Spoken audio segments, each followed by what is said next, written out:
You keep waking up to those things as you read it. I'll give you one example. Abram is called out of Ur, right? And he has his miracle child, Isaac. And then that crazy, awful thing that Exodus 22, Abram's called to sacrifice his miracle baby. So, Abram is called to go 3 days' journey to a mountain where the Lord would show him. And so Abram takes Isaac to this mountain called Moriah, Hebrew, where the Lord shall provide. Abram puts the wood on Isaac's back. They climb to the top of the mountain, Isaac carrying the wood for his own sacrifice. And you know the rest of the story. At the last moment, the angel of the Lord steps in and provides a substitute in the form of a ram, and Isaac's life is spared. Okay, jump ahead 1,000 years. David, unified kingdom. David kind of messes up with the whole census thing, and he is going to build an altar to the Lord, and he goes to a mountain top that happens to be called Moriah. And this is a threshing floor, and a threshing floor is where you actually pitch the the wheat up in the air where the wind's blowing, and the chaff blows away and the good grain falls to the ground. It's a threshing floor, and that's where David buys this threshing floor to build an altar unto the Lord. Happens to be on a mountain called Moriah. 1,000 years after that, Jesus Christ comes along and goes to a place, ultimately at the end of his ministry, called Moriah, where the Lord himself provided the once and for all sacrifice. He carried the instrument of his own crucifixion, and the Lord himself provided once and for all. That's over a 2,000-year period. That model, there's hundreds of those, you guys. I gave you one.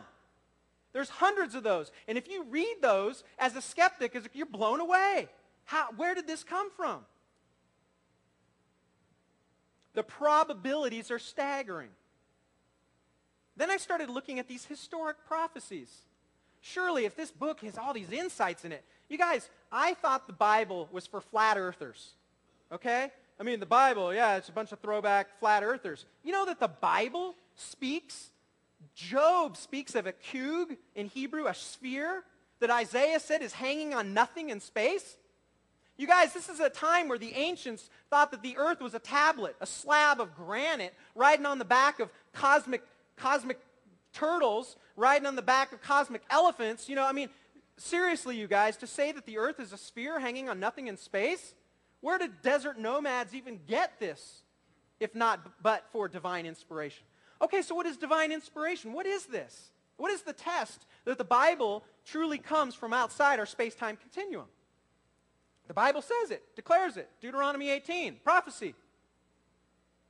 God was going to call prophets, and they were going to declare the oracles of God. They were going to start setting down this special message to mankind through the Jews. Why prophecy? I don't know. But if foretelling the future was easy, surely we wouldn't have gambling industries today. We wouldn't have Vegas, right? You read the tabloid press. Whoa, they got this one. No. You know what the test was in the Bible? 100%. You missed one, poop, stoned to death. Was not a fun thing to be called a prophet. Now, one of my first things I thought was really interesting was, it's like, what about these short-term prophecies in the Bible? I mean, they're fulfilled in a day, in a week or in 2 years, or that doesn't mean anything to me. No, it meant something to them. See, if you were called as a prophet to declare prophecy, of course you gave short-term prophecies to the people.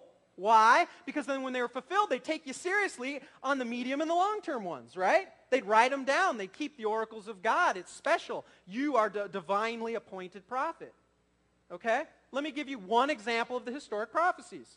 About 700 BC, Isaiah speaks about a king named Cyrus who would allow the children of Israel to go back and rebuild Jerusalem and their temple. 700 BC. Now, at this time, Jerusalem's rocking. The temple's great. Everybody's worshiping. There's no issues. Go to 586 BC, over 100 years later, Jerusalem falls. Most of the Israelites killed. The remnant hauled off into captivity in Babylon. 70 years after that, the Persians thump on the Babylonians and take over the empire. Guess who the king was who popped up under the Persians? Cyrus. Cyrus the Great then what? Allows the children of Israel to go back and rebuild Jerusalem and its temple. Now think about that. 700 BC, a prophecy is told. 586 BC, finally the temple and the city is destroyed. 70 years after that, a guy comes on the scene. How'd you like to be Cyrus? And these Jews pull out these ancient scrolls and your name's in it. Yeah, you'd listen, wouldn't you? Powerful stuff. Not only is that fulfilled biblically, I've got archaeological evidence now. I got a Cyrus cylinder. I've got a cuneiform cylinder that talks about Cyrus of Persia allowing the Jews to go back, the Israelites to go back and rebuild both the city and the temple. There's hundreds of those, you guys. And I'm one of those wackos that checked them all out. Then I got to a point where isn't the Bible, though, just an interpolation of an interpretation, of an oral tradition, if we even have the original? Come on. Well, first of all, the Bible's a translation. Okay? It's not an interpretation. It's not an interpolation. It's a translated work like any other work that we read. When you read Plato's Republic or you read Homer's Iliad, those are translated. We have translated works. So first of all, yes, they're translated from the Hebrew and from the Greek and a little bit of Aramaic, but they're translations. The crazy and powerful thing is that today we have huge and overwhelming proof that what the Bible that you read today is substantially the Bible that was laid down in the case of the New Testament 2,000 years ago, in the case of the Old Testament out to 3,500 years ago. Guys, guess what? There's probably a word or two or a number or two that didn't quite make it. That has nothing to do with the inspired, trustworthy nature of the Bible we read today. It is absolutely trustworthy and inspired. And anybody who calls out one little word or one little Masoretic text error, you got to compare apples to apples on all these other works that we read.